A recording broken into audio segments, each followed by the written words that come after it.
Hey, this is Aaron, and today I'm going to talk about a Honda CR-V in the touring package with the hybrid powertrain. So this particular one is in Sonic Gray. That's the name of this color. Almost looks like a baby blue, but not quite. A little bit of gray in there, so you can see it. I like it. I like this color because it kind of brings out this blue that designates this as a hybrid. So the hybrid model here has a 4-cylinder engine. That little engine is kind of down-tuned. It's an Atkinson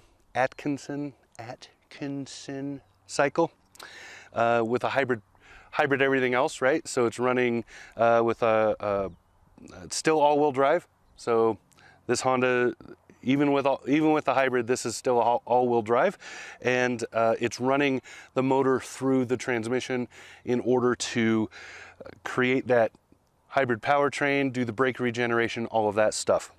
Fuel economy rating in this is 38 miles to the gallon. That's the combined rating. On the highway, it's 34, and you expect a little more in the city. My experience so far has been the highway number is pretty close to reality. My highway test on this, I did a quick loop, 20 odd miles, freeway, pretty much freeway only, other than pulling out of the fuel and back into the fuel stop. So you're looking at that 34, you'll get pretty close to that if you're an average driver, if you're not doing anything to, to hypermile, trying to mod that pedal, hold yourself off, all that stuff. So if you just drive like a regular person, you will get pretty close to that highway rating. As for the 38 miles to the gallon, if you primarily drive in the city, you will see that number. It's very easy to get the fuel economy ratings for this hybrid here. So, nicely done vehicle. Otherwise, it is all CR-V. Huge interior, big cargo area, lots of space and seating, nicely laid out. There are a few things I would expect to see in a touring package like this. To buy this, you're spending about $35,950, so about $36,000, and that's delivered. If I were spending that much money, I would want a couple of extra things that would, in effect, make the hybrid a little more efficient. Cooled seating. It's summertime here, right?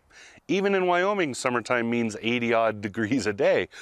I really would like to see cooled seats. That would cut down on your use of AC. That would help.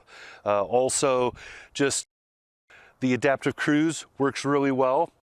Nicely done in this, but it misses sometimes. It's a little hesitant occasionally. That's kind of a Honda trait. It's not just this vehicle. That happens in a lot of the Hondas I've been in. Interestingly, it does not happen in Acura. So it's a Honda only thing.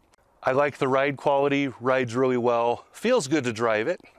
It's not too, not weak. You know, you think of a hybrid, you think maybe it's weak. This is not weak at all. Drives really well. It's powered just right for the vehicle.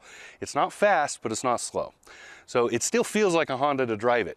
And that's a big thing because Honda fans really want to have that first 10 miles an hour, you know, that get up from the light or the stop sign or whatever, to really feel like you're going somewhere. And this does that. So nicely done overall. I'm impressed with this. I think the hybrid option for this was a really good move for Honda. I think they really needed to do that. So good job. Overall, nice vehicle. Still a CR-V. So if you know the CR-V, if you like the CR-V, if you're a fan of the CR-V, moving to the hybrid, you're not losing anything other than a spare tire. This has an inflation kit, not a spare. But other than that, you don't lose anything going to the hybrid. So nicely done. Honda did a good job here.